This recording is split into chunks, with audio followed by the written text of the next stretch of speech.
Hey everyone, I'm here with Jodi Schulz from Source Mortgage. Hey, good morning.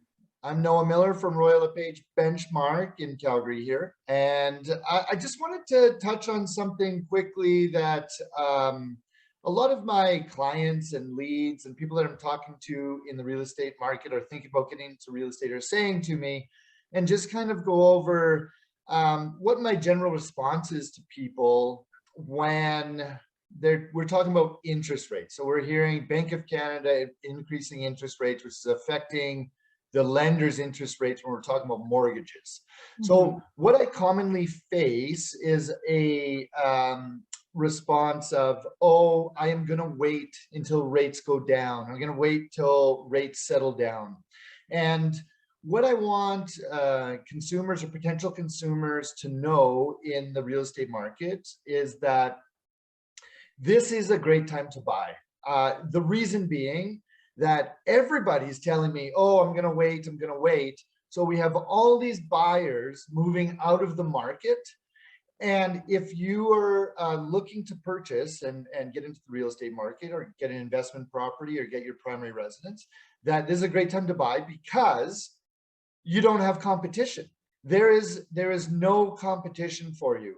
You can get in on properties for the most part with your terms, your conditions, your price. And of course, there's going to be negotiation going on, but you're not going to see all these other buyers parachute in at the last second and write offers on properties that you're trying to purchase. Okay, Mhm. so what we're seeing is that yeah, interest rates are going up, people are leaving the market. Well, if you want to buy a place, get a mortgage that's the variable rate. If you're thinking like, oh, I'm going to wait till rates go down, well, get into the market now, get into a variable product. When rates do go down, if they do, then you are going to benefit from those lower rates if that's what you are expecting to happen.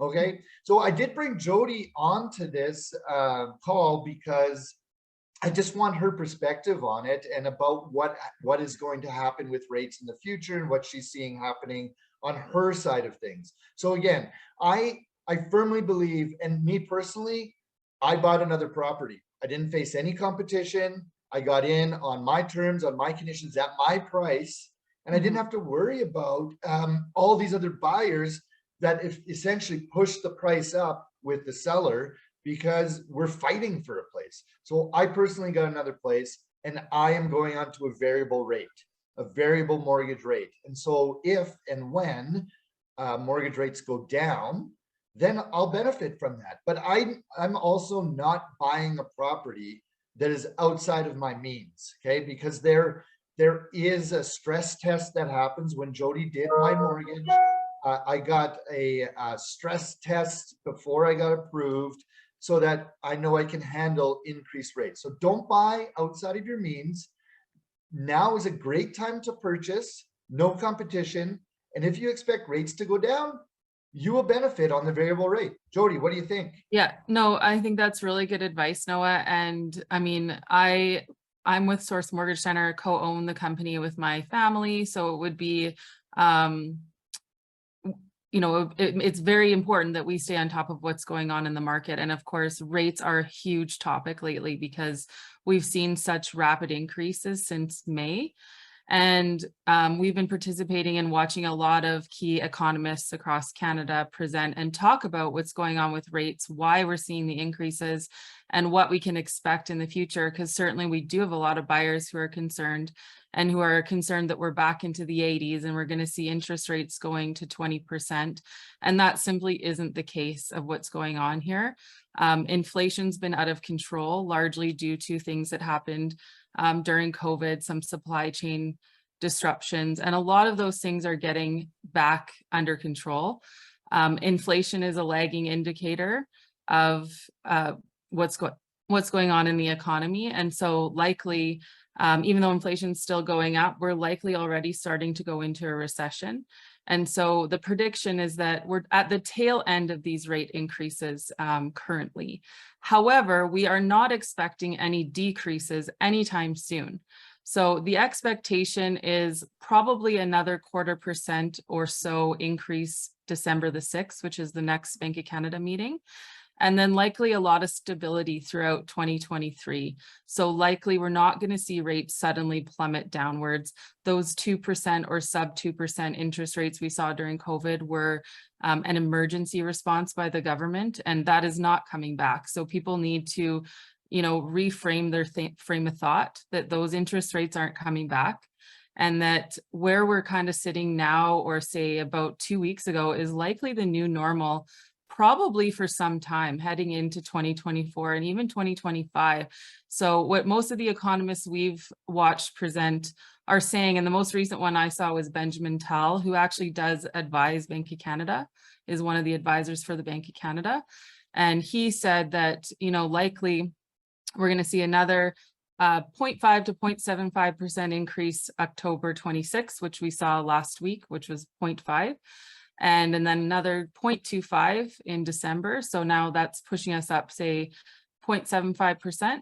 Nothing's going to happen in 2023. And then we're probably going to see some drops about 1% in 2024, which really would bring us back to where we were at the start of October. So that sort of 5% range, or high 4s to low 5% range for a fixed rate product, is likely going to become the new normal. So people who are sitting around saying, rates are too, I'm going to wait till they drop. Well, you're going to be waiting some time into the future, probably 2-3 years until anything happens. And then even still, a stable interest rate is around that 4% mark. So we're kind of there now. And like to your point, there's less competition in the marketplace right now. And so it's not a bad time to consider purchasing. People aren't getting outbid like they did back in May. I know both of us had clients that happened to a lot of the time, and they were, getting bidding wars and pushing that price point.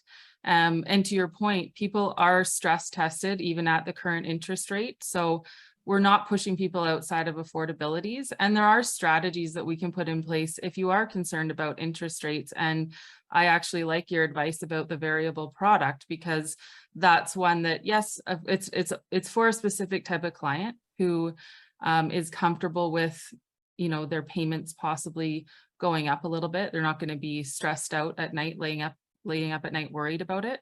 But also the nice thing with the variable is that if the interest rates come down, we can take advantage of that because our rate will come down, and then you can lock your rate in at that time. So if you're of the belief that you really think things are going to plummet despite what we're all telling you and what we're seeing, that's a great option, because you can kind of ride that wave, and as things come down, you can lock it in.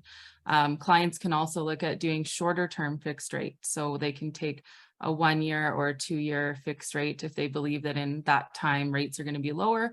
The mortgage will be up for renewal, and we can start renegotiating it then. And those are certainly options that you can discuss with your mortgage broker or your bank to talk about what the right option might be given today's current climate. But I think certainly the message, like you said, is that what we're seeing right now is kind of the new normal. We need to reframe our train of thought towards that. And in a lot of ways, there are some positive things happening in the market with less competition. Anyone who's looking to buy rental properties, it's an amazing time to buy an investment property because rents are up quite a bit. So people who are thinking, buy a second owner occupied, turn my existing into a rental property, or maybe even just buying a rental property, those are some really, really great things to consider in today's market, despite the higher rates.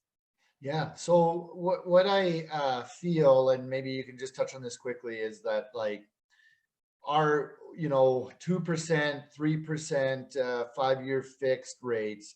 Like, I mean, we even saw under 2% 5-year fixed rates. I mean, that was like free money, and this is coming out of a pandemic. I mean, it's free money. It was amazing.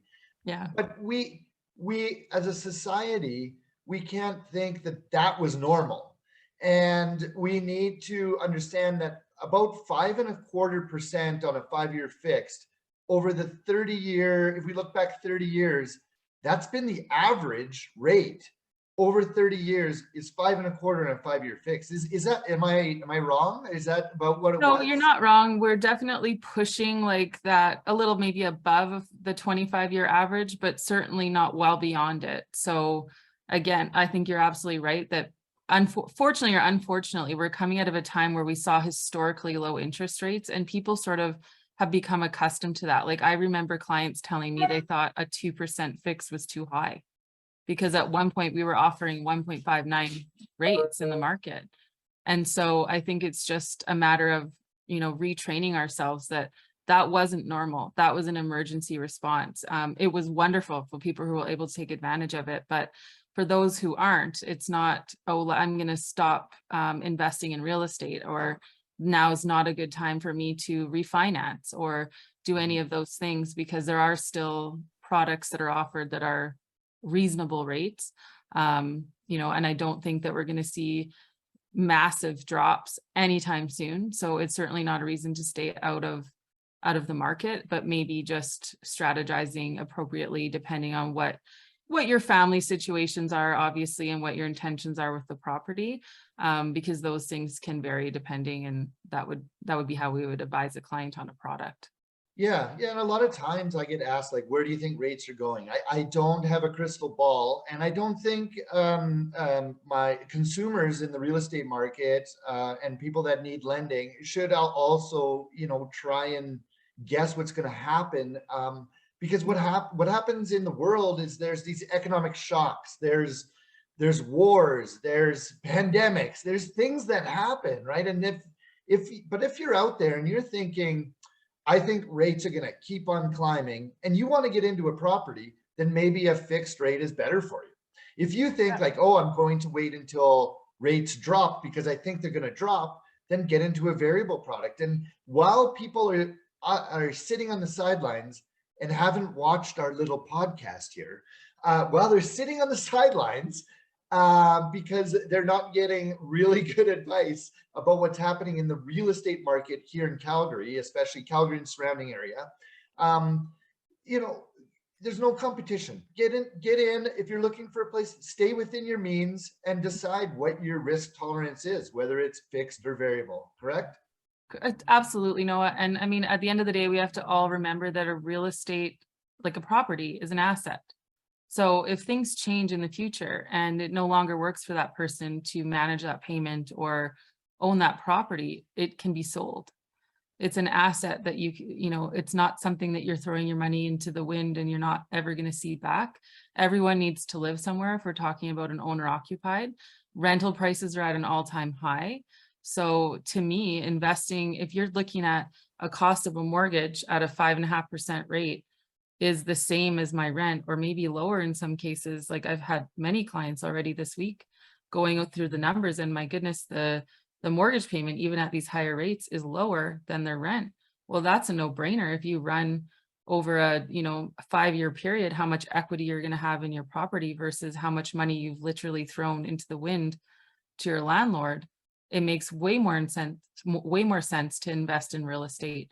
And if anything changes in the future and that becomes not the situation where you can't afford it or things change, you can sell it. It's an asset. So I think we have to reframe our thoughts too, that, buying a property it's an investment. It's like investing in anything. And over time, generally, real estate does hold its value very, very well. And it's a very safe investment. So I think people need to consider that as well. Yeah. And I just to touch on that, like in Toronto and Vancouver, like there's so much craziness going on. And in Calgary, we have a stable real estate market. We have really good immigration numbers coming in, which are putting upward pressure on prices. We have endless land. There's no Lake Ontario stunting growth, or even, in Vancouver, the ocean they have out there stunting westward growth. We can go north, south, east, or west. We can go whatever direction here, and there's going to be land available, and we're not going to see crazy price increases. And because we've had stable price increases, it's kept our real estate market, residential real estate market, really, really healthy. So I mean, the Toronto and Vancouver problem, like those are different issues. We don't have that here. Absolutely.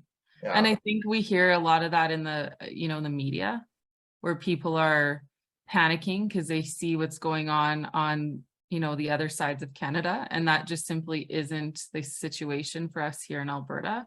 And it hasn't been. We've been largely separate from those two markets for a lot of reasons. And you're absolutely right. Like the amount of migration from other provinces into Alberta is crazy. And the reason is people can work from home because of COVID.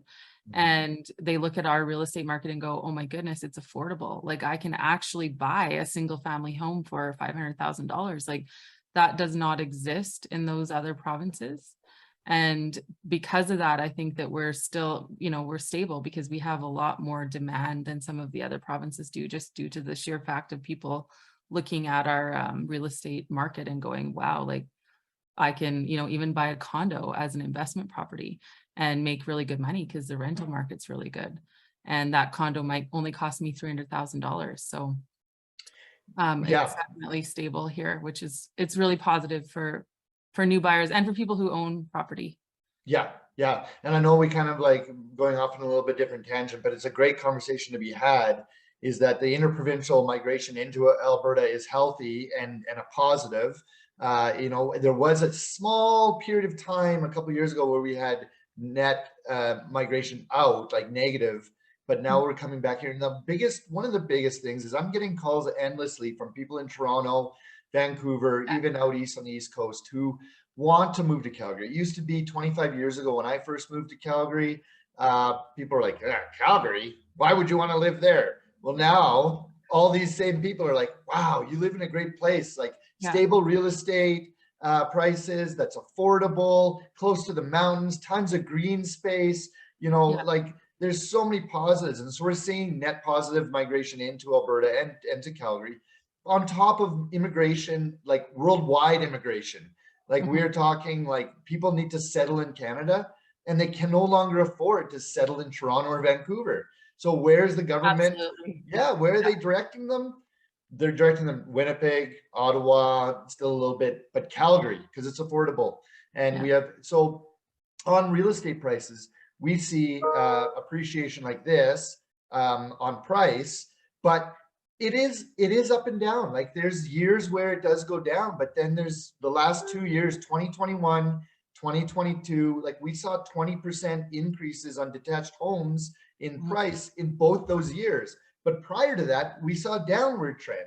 But in general, we're seeing capital appreciation on your price of your on real estate, on the price. Yeah, well, and that's what I mean. Like over the long term, it's a stable investment. Like you can't count year to year, but over time, real estate is a very stable investment. And again, if it's your owner occupied, you have to live somewhere. So why would you not live in a home where you're adding, you know, you're gaining equity through paying off the mortgage, as well as the appreciation of the price, than renting and literally throwing that money into the wind.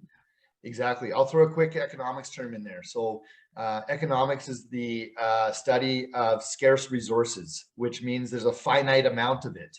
Well, if you look at this earth, there's a finite amount of it.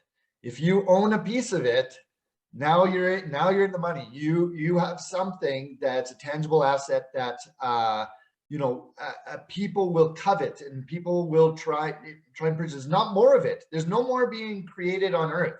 So that's one thing I like to think about when I own my properties. Is like, hey, I have a piece of earth here that people desire and wants, right? So and you know, living in the great city of Calgary, you can't beat it. It's an amazing place to live. Great services, infrastructure. You know, we have it's an amazing place. So anyway, Jodi, I just want to say thank you so much for your time and helping me out on this. Yeah, thanks for having me chat and answering some questions. Hopefully it helps some people. I think it can be scary these days, but I think talk to somebody who knows what they're doing, either a licensed mortgage broker, who, by the way, services are totally free, or a bank, you know, if that's who you prefer to deal with, and just run the numbers. Like if payments are affordable, I think at the end of the day, it's the right choice. You just need to make sure that you're comfortable with the budgeting, and we're budgeting based on what today's rates are, because we know that's not going anywhere, and go from there. Yeah. Okay. Thank you, Jodi from Source Yeah. Mortgage. I'll put her contact information just at the end here, little slide. And yeah, thanks a lot. And hopefully we can do this again in the future. For sure, Noah. Take care. Have a good day. Okay. Bye. Bye. All right. Thanks, everyone. And hopefully that was informative. And stay in touch. Give me a call anytime, or I'll put Jodi's information up. You can give her a call too. Thanks a lot. See you guys.